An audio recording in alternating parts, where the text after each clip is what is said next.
হরি বল বলতে না ঠাকুর ব্রহ্মানন্দে হরি বল বল হরি বল।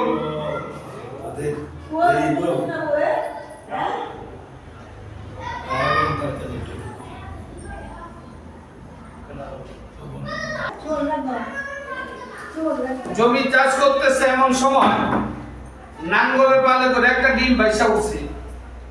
গৃহস্থ ডিমটা হাতে নিয়ে ডিমটার খুব প্রশংসা করতেছে, ডিমটার উপরটা কত সুন্দর, ভিতরটা না জানি আরো তার কত সুন্দর। ওই পথ দিয়ে রওনা হয়েছে ব্রহ্মা বিষ্ণু শিব তিন একত্রে। ব্রহ্মা দেখিবারে পায় গৃহস্থর হাতে যেন একটা ডিম দেখা যায়।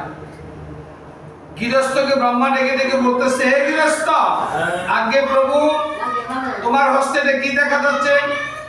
প্রভু আমার নাঙ্গলের পালে একটা ডিম বাইসা উঠছে, ডিমটার উপরটা কত সুন্দর, ভিতরটা না জানি তার আরো কত সুন্দর, তা নিয়ে আমি জল্পনা কল্পনা করতেছি।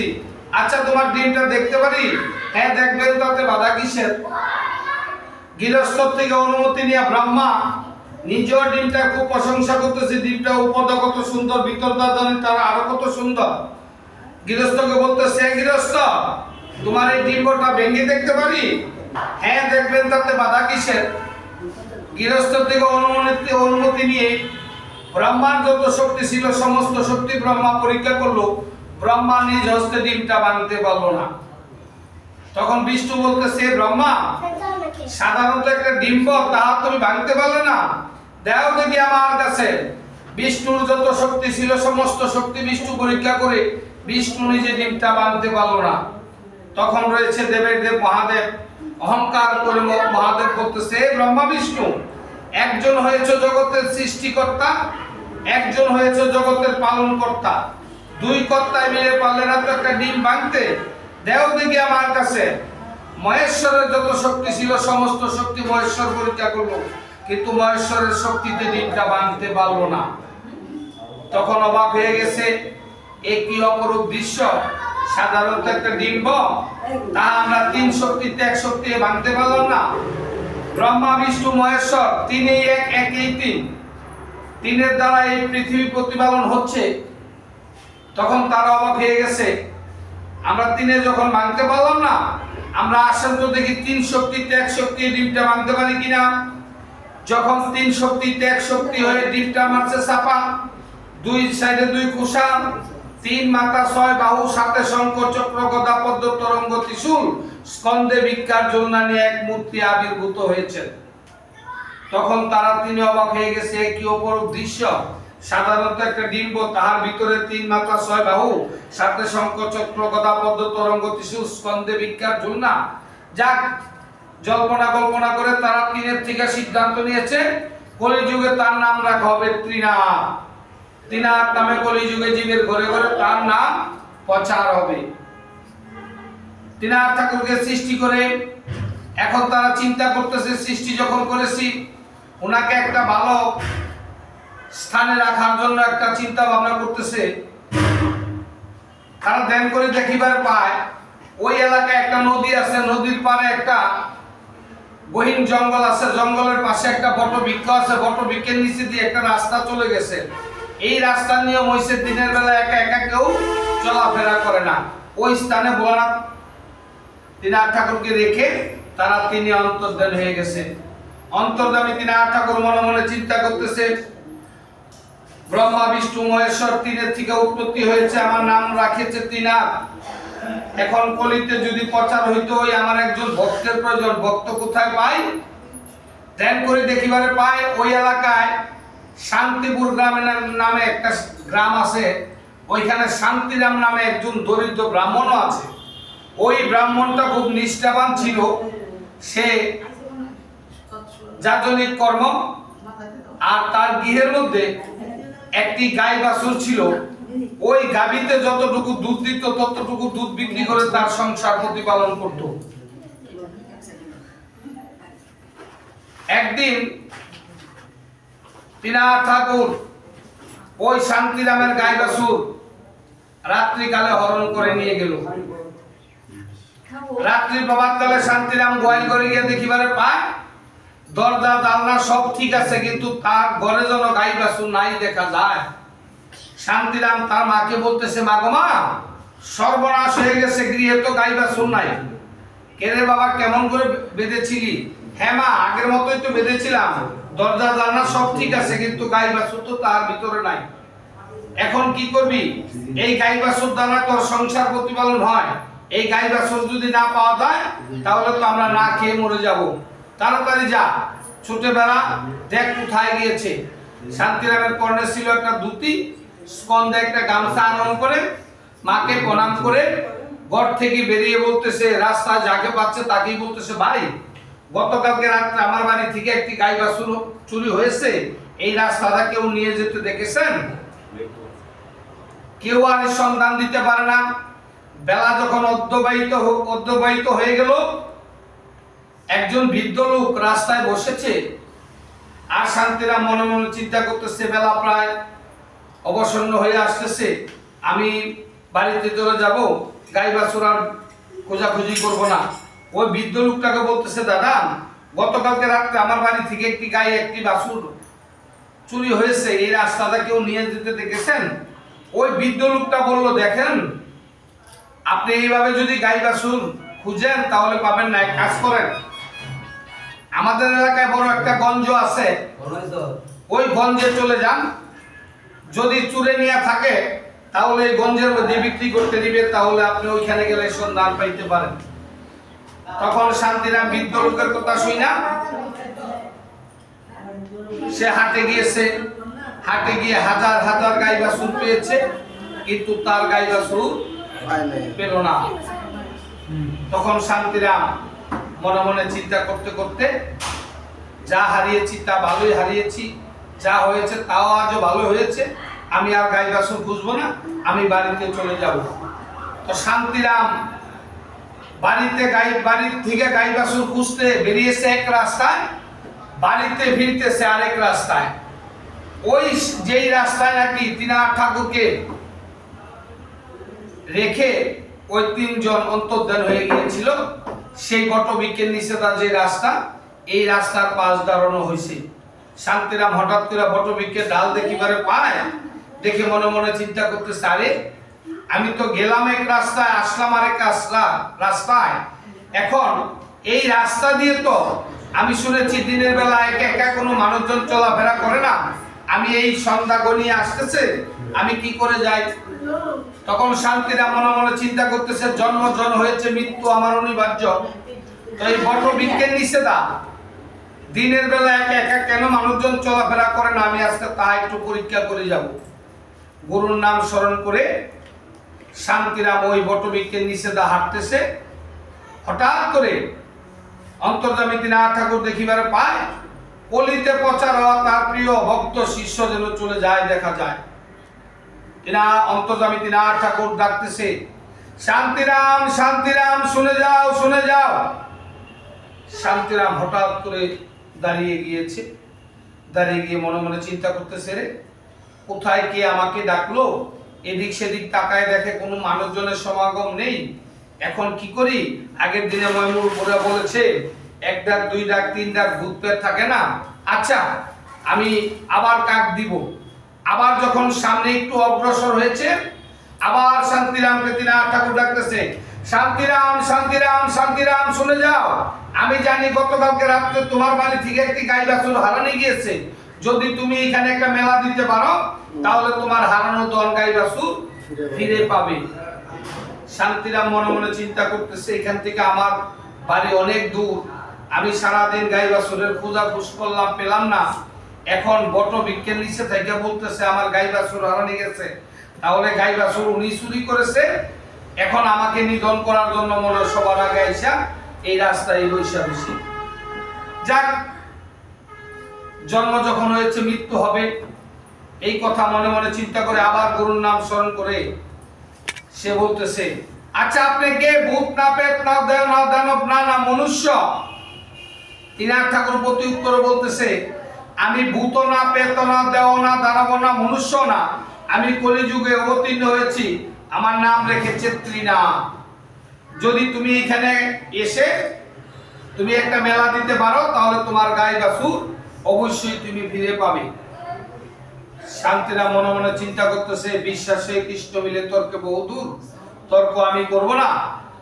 ওই বটবৃক্ষের নিচে গিয়া বলতেছে, আপনি যদি তিনার ঠাকুর হয়ে থাকেন তাহলে বলেন তো আমার সঙ্গে কোনো পয়সা করি আছে কিনা নাই।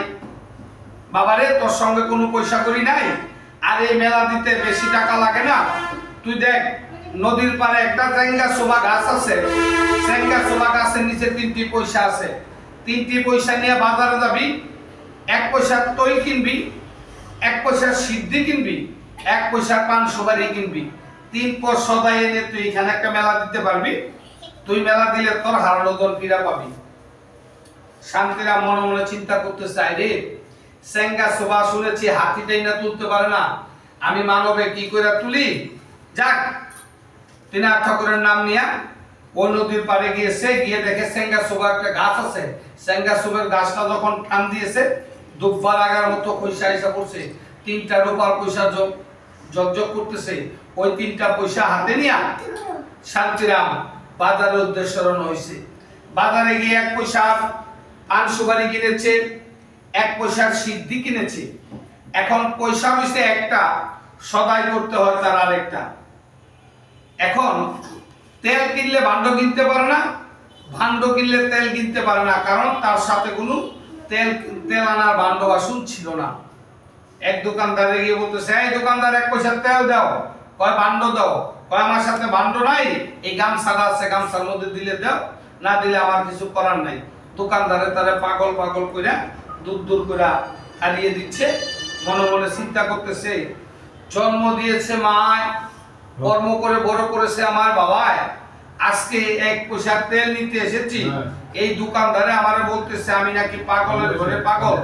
এই মেলার জন্য তো তেল নিব না, যার মেলার তেল তারে, যার মেলার পয়সা তারে ফেরত দিয়ে আমি চলে যাব, আমার গাই বাছুরের কোনো প্রয়োজন নাই। শান্তিরাম একটু রাগান্বিত ভাব হয়ে বটবৃক্ষের নিচে গিয়ে বলতেছে, ও তিনার ঠাকুর, আপনি কোথায় আছেন? শীঘ্র গতিতে আমার সম্মুখে আসেন। আপনি বলেছেন 3 পয়সা সদাই আনতে হবে।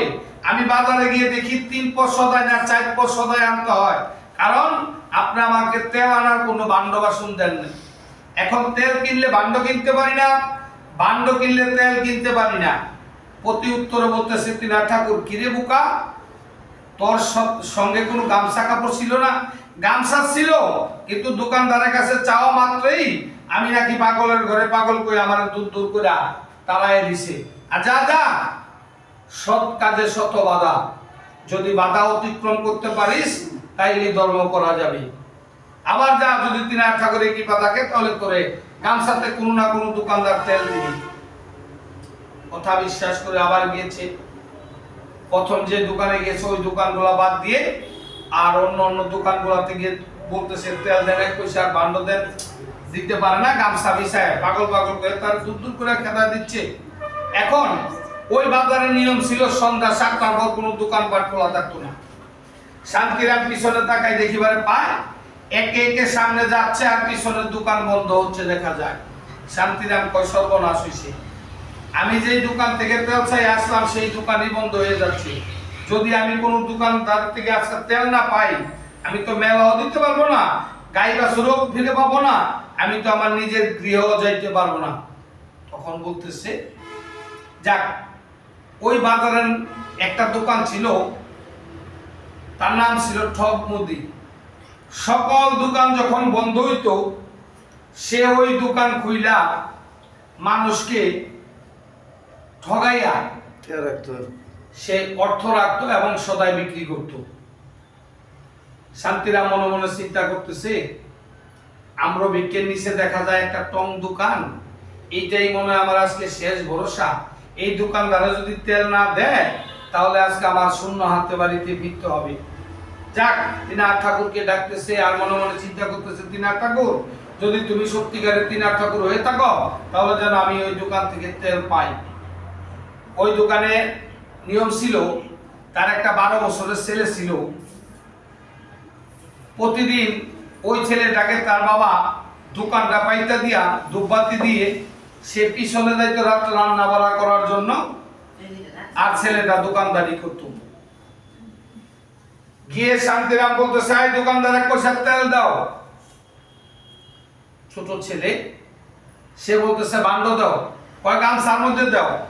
সে নিরুপাইয়া তার বাবারে ডাকতেছে, বাবা গো বাবা, তাড়াতাড়ি আসেন, সাইডের একটা কাস্টমার আছে, কিসের 1 পয়সার তেল নিব, গামছা বিছাইছে।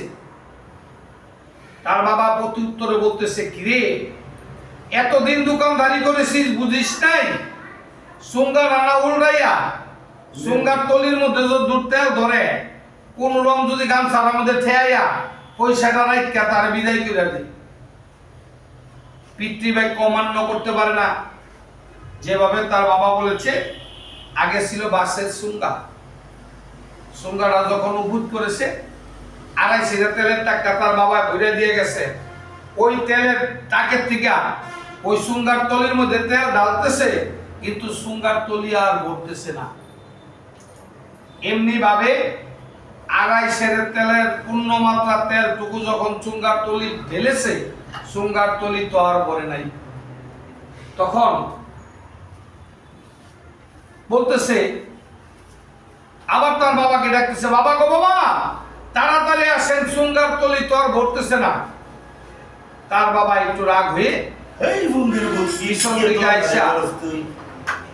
তার বাবা ছেলেকে বলতেছে, কিরে এই 2.5 তেলের টাকা যে আমি তোর ভরে দিয়ে গেছি, এই সমস্ত তেল কোথায় গেল? বাবা আপনি যেভাবে বলেছেন, আমি সুঙ্গার তলির মধ্যে সমস্ত তেল ঢেলেছি, সুঙ্গার তলিও ভরে নাই, আমি কাস্টমার বিদায় করতে পারি না, ওই যে দাঁড়ায় গেছি। ওই দোকানদার শান্তিরামের দিকে তাকায় দেখিবারে পায় সে যেন একজন দিন দরিদ্র ব্রাহ্মণ। মনে মনে চিন্তা করতেছে, তাহলে কি আমি মানুষকে যে ঠগায়া দোকানদারি করি, আজকে কোন দেব দেবতা এলে আমার পরীক্ষা করতো? দোকান তেনা ভালদা কইয়া শান্তিরামের চরণে ধরে বলতেছে, শিগগির কর্তা পরিচয় দেন, আমরা কোন দেবতা, আমার বড় সর্বনাশ হয়ে গেছে। শান্তিরাম বলতেছে, বাবা তোর কিসের সর্বনাশ হয়েছে? এই যে আমার 2.5 তেলের টাকা পূর্ণ মাত্রা ভরে দিয়ে গেছি, কিন্তু আপনাকে তেল দিতে পারে নাই কেন? তুমি কি মানুষকে ঠগাইয়া দোকানদারি করো? তখন বলতেছে, আমি ঠগাই বা না ঠগাই সেটা তো আপনার জানার কথা না। তো আপনি আজকে এসেছেন তেল নেওয়ার জন্য, বাসের সুঙ্গাতে তেলের কথা বলেছি, পরেই 2.5 তেলের টাকা পূর্ণ মাত্রা খালি হয়ে গেছে।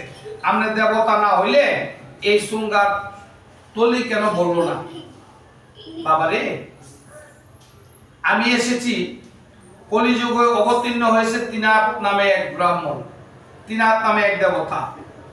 এক ব্রাহ্মণ দ্বারা এই কলিতে ত্রিনাথ ঠাকুরের নাম প্রচার করার জন্য আমাকে পাঠিয়েছে।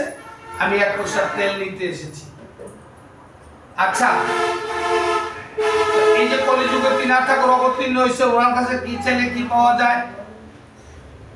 দেখলে বাবা, আমি তো এত কথা বলতে পারবো না, তো আমি যতটুকু শুনেছি তোকে বলতেছি, শুন। ত্রিনাথ ঠাকুরের কাছে যে মনোবাসনা করে, অচিরে নাকি ত্রিনাথ ঠাকুর পূর্ণ করে, হারানো ধন ফিরা পায়, নিধনের ধন হয়, অপুত্রের পুত্র হয়, যদি এক মনে এক চিত্তে সে যদি মনোবাসনা করতে পারে। এটা ত্রিনাথ ঠাকুরের মুখের বাণী। আচ্ছা বেশ, যদি আমার 2.5 তেলের টাকা পূর্ণ মাত্রা ভরে, আমিও বাড়ি থেকে একটা ত্রিনাথ ঠাকুরের মেলা দিব। শান্তিরাম পড়ছে বিপাকে, ত্রিনাথ ঠাকুরের মহিমা কেমন সেটাও দেখে নাই সে। মনে মনে চিন্তা করতেছে, হে ত্রিনাথ ঠাকুর, পড়েছি তো বিপদে, গুরুদেব তুমি রক্ষা করো। আচ্ছা বেশ, তুমি ডালো। সুঙ্গার তলি ডানা বাউ কইরা যখন টাকের মধ্যে ধরেছে, কলের জলের মতো গপ গপ গপ গপ করে 2.5 তেলের টাকা আবার পূর্ণ মাত্রা ভরে গেল। ত্রিনাথ ঠাকুরের প্রতি ওই 2 ভক্তের বিশ্বাস এসেছে। দোকানদার বলতেছে, এই সুঙ্গাটা বাউ কইরা বেশি কইরা ওই ত্রিনাথ ঠাকুরের মেলার জন্য তেল দিয়ে দে। যখন গামছার মধ্যে তেল দিল, শীতের দিনে নাইকল তেলের মতো চাক্কা হয়ে গেল। শান্তিরাম গামছাটা ফেস দিয়া উপরে মারছে একটা যারা, আকাশে উঠছে একটা তারা, বাজারও হয়ে গেছে গা সারা। এই কোন পাগলের মেলা, কলিতে গামছাটা বাইন্দা তেল নেয়। এক ভক্তে আরেক ভক্তের বলতেছে, কে রে ভাই, এমন কথা তো আর শুনি নাই গামছার মধ্যে তেল থাকে। আচ্ছা, ওই বৃদ্ধ ব্রাহ্মণকে ডেকে জিজ্ঞেস করতো উনি কিসের জন্য তেল নিতেছে। যখন শান্তিরামকে ডাকতেছে, ভক্তবৃন্দ, ভাই আপনি কিসের জন্য তেল নিচ্ছেন? ভাই দেখেন, আমি তো এই কলিযুগে নাকি তিনার ঠাকুর অবতীর্ণ হয়েছে, উনি আমাকে বাক্য করেছে ওনার একটা মেলা দিলে নাকি আমার হারানো ধন ফিরে পাওয়া যাবে, আমি বড় ভিক্ষের নিচে মেলা দিতে যাচ্ছি। আরে দিনের বেলা একা একা যে রাস্তাটা কেউ হাঁটে না, আপনি এই রাত্র ঘনিয়ে আসতেছে, আপনি একা একা কিভাবে যাবেন? আমি গিয়েছি আরো 2 বার, অসুবিধা হয় না। তখন ওই বাজার থেকে ভক্তবিন্দু নিয়ে চলেছে, গিয়ে বলতেছে, প্রভু গো, আপনার 3 পর সদাই এনেছি, এখন মেলা পাতার নিয়ম তো আমি জানি না। তাহলে শোনো, নদীর পার থেকে 3 মুষ্টি মাটি নাও, 3 বার তিনার ঠাকুরের নাম নিয়ে 3টা কলকি তৈরি করো, একটা মুসি তৈরি করো, একটা দুক্তি তৈরি করো, যেখানে স্বয়ং ভগবানের আবির্ভাব, সেখানে গড় সরার প্রয়োজন পড়ে না। শান্তিরাম মনে মনে আরো অবাক হয়ে যাচ্ছে, মাটি দিয়ে আমি কি করে কলকি বানাই? নদীর পাড়ে গিয়া 3 বার 3 মুষ্টি মাটি নিয়ে 3 বার তিনার ঠাকুরের নাম নিচে 3টা কলকি হয়েছে, মুসি হয়েছে, দুক্তি হয়েছে। এমনি ভাবে আইসা বলতেছে, আপনার মেলা পাতার নিয়ম তো আমি জানি না।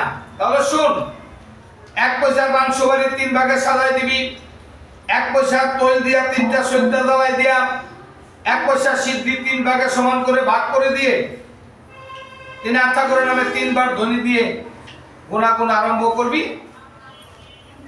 এই বিধান শুনে শান্তিরাম সমস্ত কার্য সমাপন করে রাত্র যখন অধিক হয়েছে, তিনার ঠাকুর মনে মনে চিন্তা করতেছে, এই তো কলিতে প্রচার হওয়া আমার সুবর্ণ সুযোগ। যে শান্তিরামের গাই বাছুর বাড়ির দিকে হারানো গিয়েছে, সেই শান্তিরামের গাই বাছুর পিছনে ঘাস খাইতেছে দেখা যায়। শান্তিরাম পিছনে তাকাই দেখিবার পায়, সারাদিনে পরিশ্রম করেছে যে গাই বাছুরের জন্য, সেই গাই বাছুর যেন ঘাস খাইতেছে দেখা যায়। মুসুরদা উইটা মনে মনে চিন্তা করতেছে, আমি বাইকটা লই, যদি আমার রূপ দেখাইয়া এখানে মেলা সমাপ্ত করে পরে যদি আবার নিয়ে যায়। যখন তিনার ঠাকুরের মেলা ছেড়ে ওই শান্তিরাম মুসুরদা উঠতে লইছে, তিনার ঠাকুর উপর থেকে দৈববাণী করতেছে, তিনার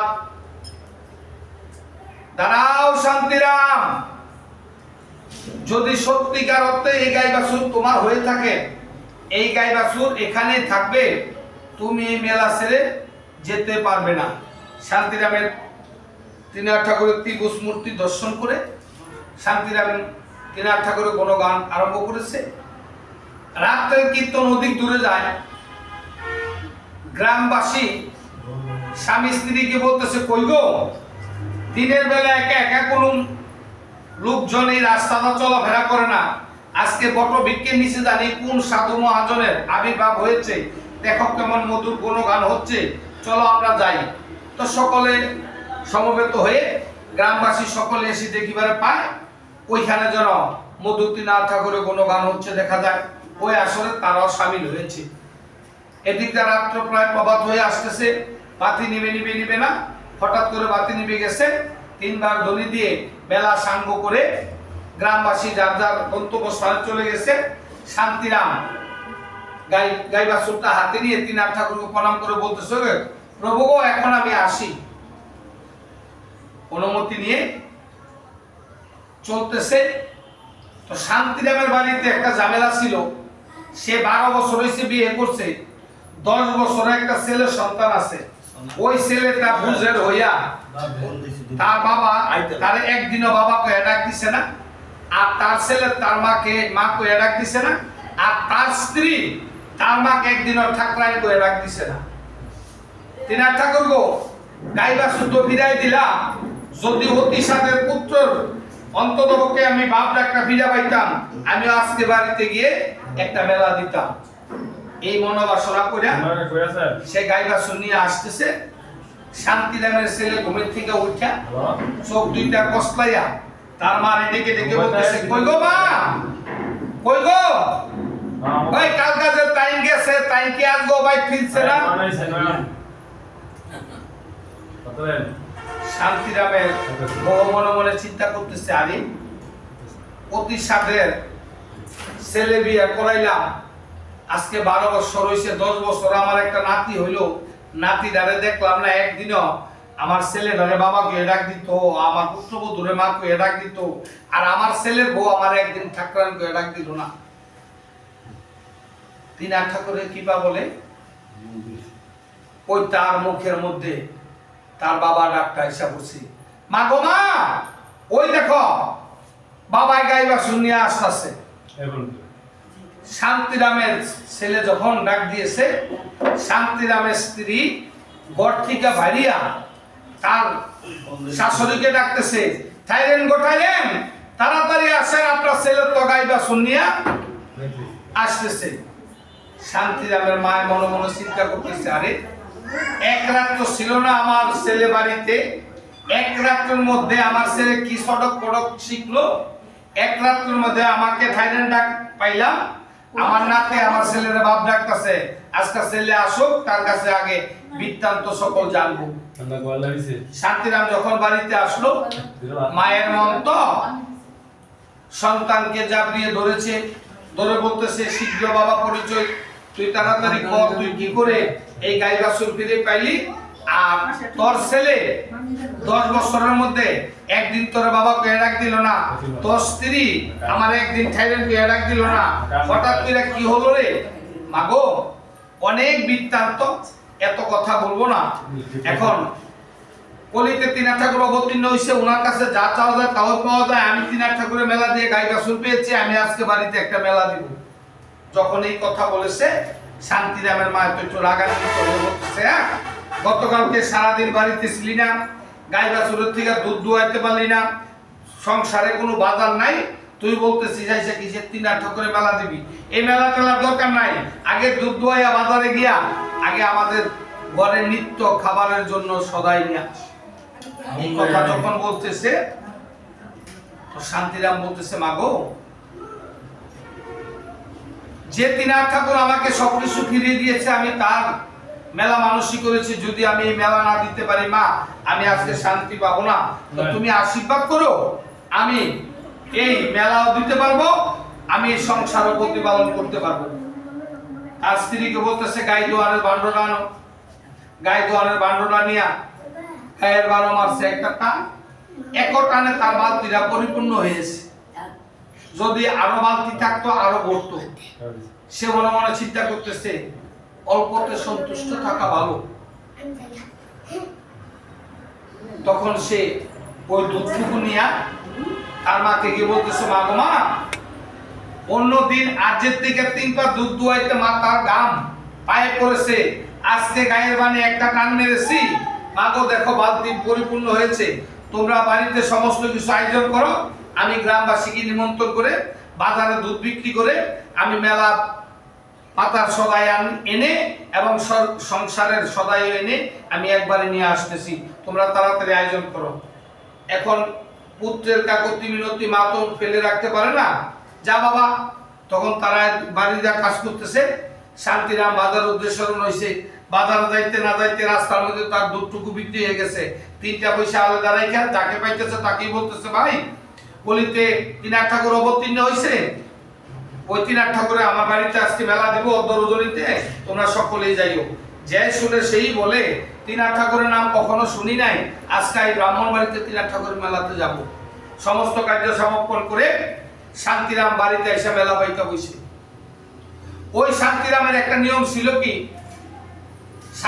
তার পরম ধর্ম ছিল, সে নিত্যদিন গুরু সেবা না দিয়ে সে জলগ্রহণটুকু করতো না। আর তার গুরুদেব নাও নিয়া তার বাড়ির সামনে আইসা টিগরা বাড়ি দিত, গুরুদেবকে স্কন্ধে করে সে বাড়িতে নিয়ে পূজা অর্চনা করে তারপর সে মুখ লাগতো। এদিকটা শান্তিরাম যে বাড়িতে তিনার ঠাকুরের মেলা বাইতে বসে, শান্তিরামের গুরুদেব নাও নিয়া তার ঘাটে আইসা, শান্তিরামের নায়ের মাঝির নাম ছিল গঙ্গাচরণ। এই গঙ্গাচরণ, শান্তিরামের তো অন্য দিন তো দেখি কেন বৈশা থাকে, আজকে তো নাই টিগরা বাড়িতে। যখন টিগরা বাইরেছে, কোনো সারা শব্দ নাই। শান্তিরামের কর্ণে গিয়েছে, কিন্তু তিনার ঠাকুরের মেলা বাইতে যে বইছে, সে তো উঠতে আসতেছে না। গঙ্গাচরণকে বলতেছে গুরুদেব, এই গঙ্গাচরণ, আগে আমি নাও বসি, তুই দেখায় সে কয় নাম্বারের জমিদারটা হইছে, সে কি বাড়িতে আছেই না না আছে, তাড়াতাড়ি যা। যখন বলেছে গুরুদেবের নায়ের মাঝি গঙ্গাচরণ বাড়িতে গিয়েছে, বাড়িতে গিয়ে সে তিনাথ ঠাকুরের নাম গুণাগুণ শুইনা তিনাথ নামে মত্ত হয়ে সে তো দরজার মধ্যে দাঁড়াইয়া সেও তিনাথ ঠাকুরের কোনো গান শুনতেছে। হঠাৎ করে শান্তিরাম পিছনে তাকায়, দেখেন গুরুদেবের নায়ের মাঝি গঙ্গাচরণ দাঁড়ায় এসে দেখা যায়। ভাই গঙ্গাচরণ, কখন এসেছো? এই তো অনেকক্ষণ এসেছি। গুরুদেব কোথায়? নায়ে বসে রয়েছে তোমার জন্য। দেখো ভাই, আমি তিনাথ ঠাকুরের মেলা বাইতে বসি, এই মেলার নিয়ম হয়েছে আমি বাতি না নিবিলে যাইতে পারবো না, তুমি গুরুদেবকে বললো একটু বিলম্ব করতে, নয়তো নিজ গুণে কৃপা করে যেন আসে। তাহলে বলে দিছে তিনাথ ঠাকুরের মেলা। সে গুরুদেবের কাছে গিয়ে বলতেছে, গুরুদেব আজকে মনে হয় যাত্রা আঙ্গ মগা, আপনার শিষ্য বাড়িতেই আছে, কিসের সে এক ভূতের বেতের মেলা বাইতা বইছে, এই মেলা সাঙ্গ না হইলে আপনারা নিতে আসতে পারবে না। কি বলতেছিস?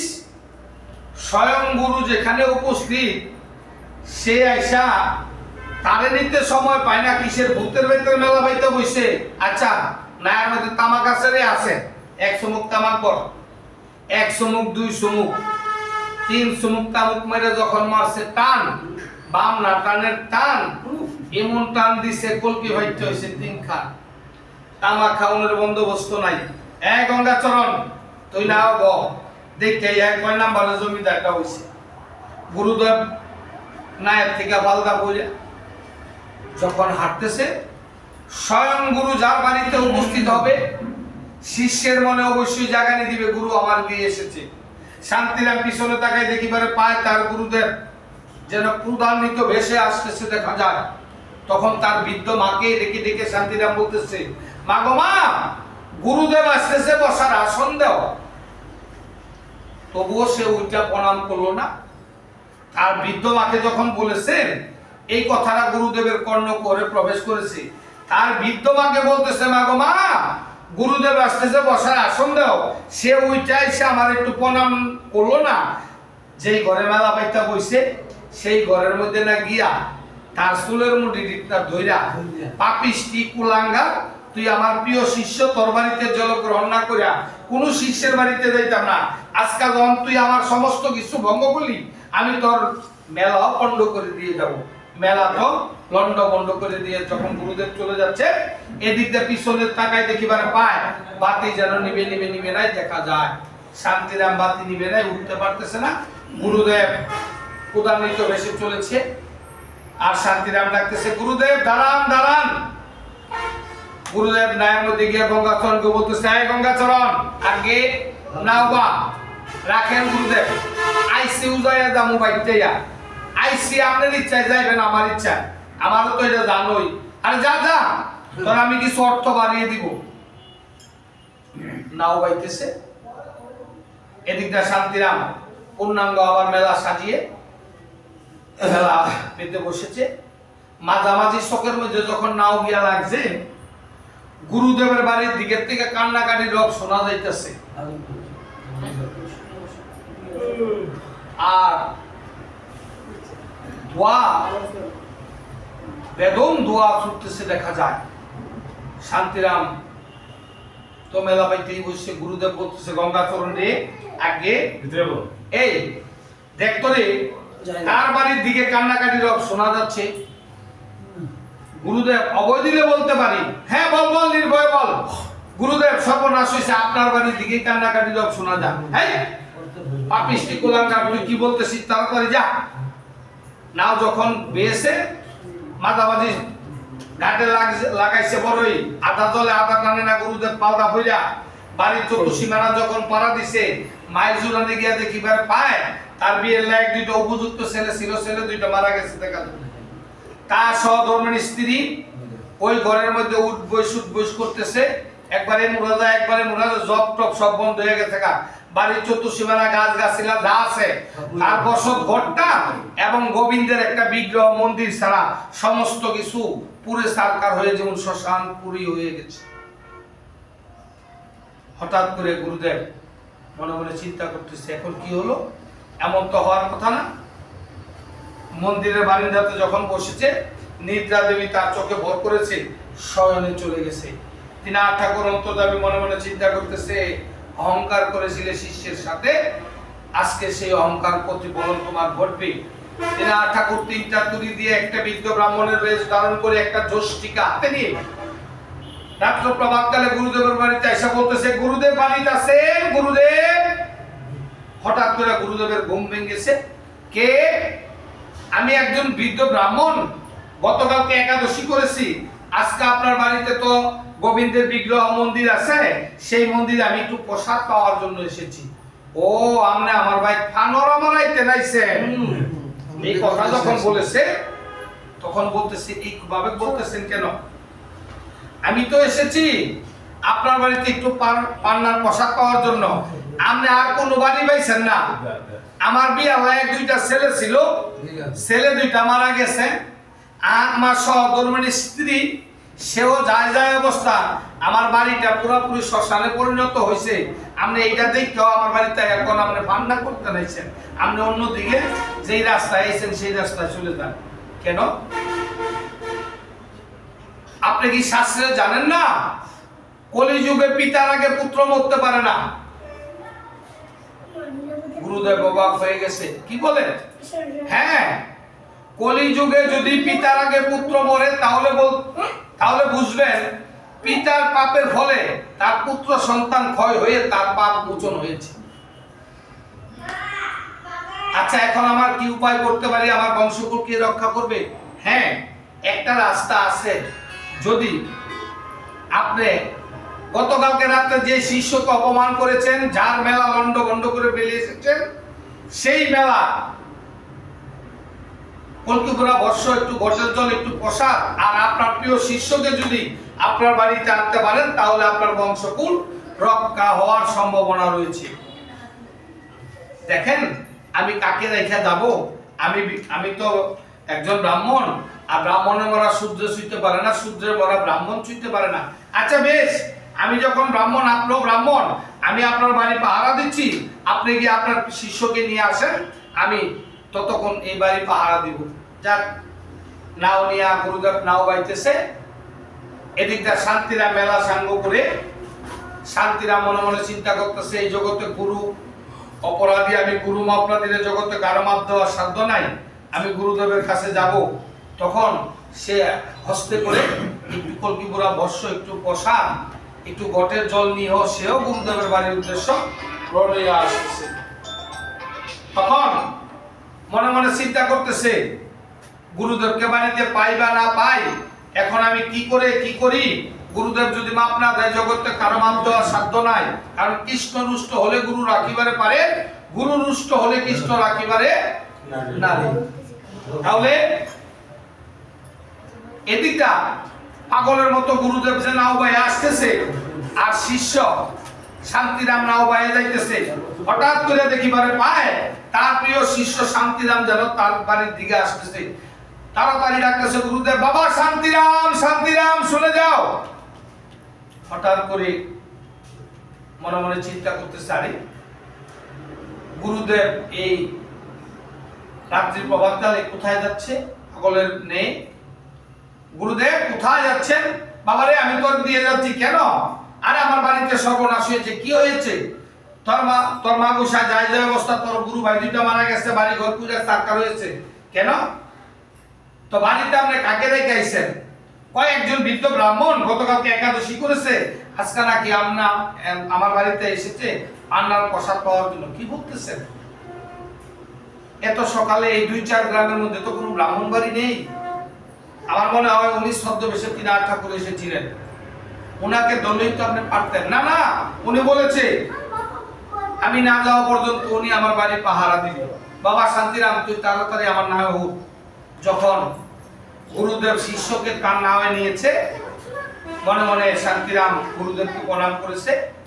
দুইজনে মিলে বাড়ির চতুর্সীমানায় যখন গুরুদেব নেমেছে, অন্তর্যামী ত্রিনাথ ঠাকুর অন্তর্ধান হয়ে গেছে। শান্তিরাম বলতেছে, কোথায় আপনার বৃদ্ধ ব্রাহ্মণ গুরুদেব? বাবারে, এখানে তো ছিল, কোথায় দেখতে পাচ্ছি না তো। বাড়ি ঘর চতুর্দিকে খোঁজাখুঁজি করতেছে, ওই বৃদ্ধ বামনকে আর পাচ্ছে না। তখন গুরুদেব অনদূর করে বলতেছে, বাবা রে, ওই বৃদ্ধ ব্রাহ্মণ একটা কথা বলেছে, যদি তুই শান্তিরাম আমার দিয়ে আসিস তাহলে নাকি আমার বংশ কুল রক্ষা হবে। আমি জানি না কিসের জন্য বলেছে। বাবা, তুই যদি আমার সন্তানকে ফিরিয়ে দিতে পারিস, আমি ভাববো তুই আমার গুরুদেব, আমি তোর শিষ্য। গুরুদেব আপনার চরণে আশীর্বাদ দিন, ঠাকুরের কৃপা। আমি দেখি কি করতে পারি। মৃত দুইটা পুত্রের সম্মুখে গিয়ে দুইটা রঙে একটু কলকি পুরা ভস্য মাইখা দিছে, একটু গটের জল সর্বাঙ্গে ছিটাই দিছে, একটু প্রসাদ যখন মুখমণ্ডলে দিয়েছে, মৃত দুই পুত্র তো জীবিত হইয়া দাঁড়াইছে। গুরুদেব দেখা তো উন্মাদ পাগলের মতো হইয়া নৃত্য করতেছে, খালি বলতেছে, জয় তিনাথ, জয় তিনাথ, তিনাথ ঠাকুরের কৃপায় আমার মৃত ছেলে ফেরত পেয়েছি। এমনি ভাবে শান্তিরাম সমস্ত কার্য সমাপন করে শান্তিরাম বলতেছে, আমি এখন চলে যাই। বাবা রে, তুই তো চলে যাবি বেশ, কিন্তু আজকে তো তুই গুরুর কাজ করেছিস। আমি আজকে বলবো তুই আমার গুরুদেব, আমি তোর শিষ্য। তুই শিষ্যকে একা ফেলে কোথাও যাইস নি রে বাবা। গুরুদেব আপনার চরণে আশীর্বাদ দিন, ঠাকুরে কি আমার এখানে কিছু করার নেই। আচ্ছা, এই মেলা দিতে কত টাকা লাগে রে? গুরুদেব মাত্র 3 পয়সা, এর অধিক যে যা খরচ করতে পারে। বেশ, নে তোর আমি 300 টাকা দিলাম। তুই দেশে বিদেশে প্রোগ্রাম চাপাই দিবি, গ্রামবাসীকে মুখে নিমন্ত্রণ করে দিবি, হাট বাজারে গঞ্জে ঢোল দিয়ে নিমন্ত্রণ করাই দিবি। গুরুদেবের বাড়িতে অর্ধরজনীতে তিনাথ ঠাকুরের মেলা আরম্ভ হবে। সমস্ত কার্য সমাপন করে তিনাথ ঠাকুরের মেলা তো শান্তিরাম গুরুদেবের বাড়িতে পাইতে হইছে। এক অন্ধে মনে মনে চিন্তা করতেছে, কলিযুগে নাকি তিনাথ ঠাকুর নাম প্রচার হইছে, তিনাথ ঠাকুর অবতীর্ণ হইছে, ওই তিনাথ ঠাকুরের কৃপায় নাকি গুরুদেবের মৃত পুত্র জীবিত হয়েছে। হে তিনাথ ঠাকুর, আমি তোমার মেলাতে গুরুদেবের বাড়িতে যেতাম, মনোবাসনা করেছি, যদি আমার চক্ষু দুইটা ফিরা পাইতাম। তো এক খুরায় বাজারে ভিক্ষা করে, হ্যাঁ মনে মনে চিন্তা করতেছে, কলিতের আগে তিনাথ ঠাকুর অবতীর্ণ হইছে, গুরুদেবের মৃত পুত্র জীবিত হইছে, আমার যদি পাও দুইটা ফিরা পাইতাম, আমিও তো গুরুদেবের বাড়িতে যাইতাম। তো খুরায় আপাইতে গুরুদেবের বাড়ির রাস্তায় রওনা হচ্ছে, মাঝামাঝি রাস্তার মধ্যে গিয়ে একটু জিরাইতেছে। অন্ধে টুকতে খুরাই যে মাছরতে বসে দিচ্ছে, অন্ধে তার দেখছে না। অন্ধে গিয়া বসে খুরার গাড়ির উপরে। খুরা কয়, তুই কেন রে? কয়, আমি অন্ধ। কয়, না একটা কুয়া থাকতো, কয় মরতাম। কয়, মরার ভয় করিস না? কয়, না, এই পৃথিবীতে যার দুইটা নয়ন নাই সে এমনিতেই মরা। বেশ, তুই কোথায় যাবি? আমি গুরুদেবের বাড়িতে তিনাথ ঠাকুরের মেলায়। আর তুই কোথায় যাবি? আমিও তো গুরুদেবের বাড়িতে তিনাথ ঠাকুরের মেলায়। ও আচ্ছা, বেশ, দুইজন এক পথের প্রতীক। চল এক কাজ করি, একটা বুদ্ধি বাইর করি। তো খুরার করি বুদ্ধি, আতরেও তো নাই 182 বুদ্ধি, যার 1 চোখ নাই। এই পৃথিবীতে যার 1 চোখ নাই, তার চেয়ে হুন্ডার এই জগৎ নাই। বেশ, কি বুদ্ধি? তোর তো 2টা চোখ নাই, আমার হাত পাও সব আছে, আমি অন্ধ।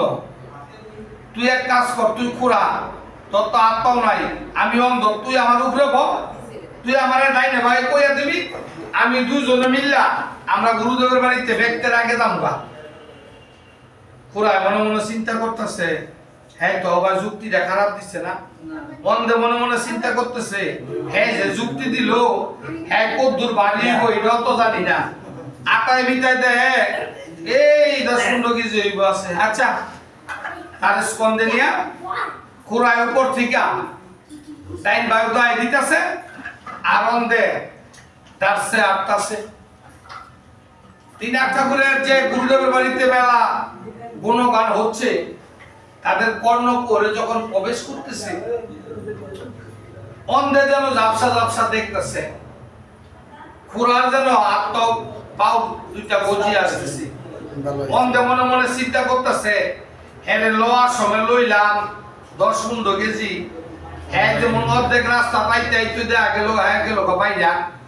ঘটনা কি, হ্যাঁ কি সটক ফটক কইরা হ্যাঁ আমার কান্দ সইরা আইলো দূর। আর ওরা মনে মনে চিন্তা করতেছে হ্যাঁ আগে দুই কথা কইলে হ্যাঁ এক কাইক দিতে তো না, অনেক কথা কইলে হ্যাঁ দেয় তিন কাইক। হ্যাঁ কি চোখ দুইটা বুঝা আমার যে মাছ মতো বই আসছিলাম হ্যাঁ আমার গাড়ির মধ্যে উঠছে না, হ্যাঁ গাড়ো যখন আজকে উঠছি হ্যাঁ গাছ ডানা ভাঙ্গে সাততাম না, অন দেখো এর কোমর ডানা ভাঙ্গে সাততাম না, সামনে গিয়া পাইছে একটা আলাদা খেত, অন্ধে দিছে কুড়ালে আসান, কুড়ায় পাইছে কোমরও দুঃখ, অন্ধে পাইছে গাড়ো দুঃখ। প্রথম যাত্রা যাত্রী ভরে কিলাকিলি, হ্যাঁ কইতে আমার গাড়টা ভেঙে লাইছস, হ্যাঁ কইতে আমার কোমরটা ভেঙে লাইছস। গুরুদেবের বাড়িতে যে ভক্তবৃন্দ আনাগোনা হচ্ছে, হঠাৎ করে ভক্তবিন্দুর আইসা তাদের কাজিয়া নিষ্পত্তি করে দিয়ে বলতেছে এই তুই না অন্ধ ছিলি রে? হ্যাঁ গুরুদেবের বাড়িতে যাবো বলে তো রওনা দিয়েছি, আমার তো চোখ দুইটা ফিরে পাইছি। এই তুই না কুড়া ছিলি? হ্যাঁ গুরুদেবের বাড়িতে যাবো বলে মনোবাসনা করেছি, আমি তো পাও দুইটা ফিরে পাইছি। তোরা এমন অমূল্য সম্পদ পাইয়া তোরা আরেক বেটার আলদাওয়াকে তো মই দিতেছিস, যা যা। তাদের কাজিয়া নিষ্পত্তি করে দিয়ে ওই তারা যখন গুরুদেবের বাড়িতে গিয়ে মেলাতে সামিল হয়েছে, তারা যখন সামিল হয়েছে এদিক দিয়ে বাতি নিভে গেছে গুরুদেবের বাড়ি মেলা।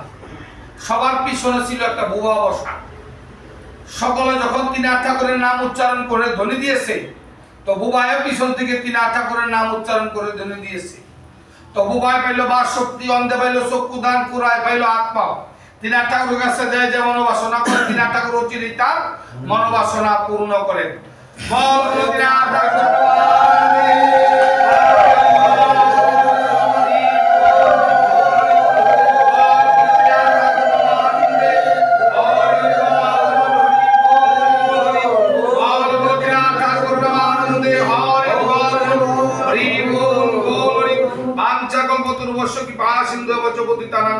বৈষ্ণব বই নম।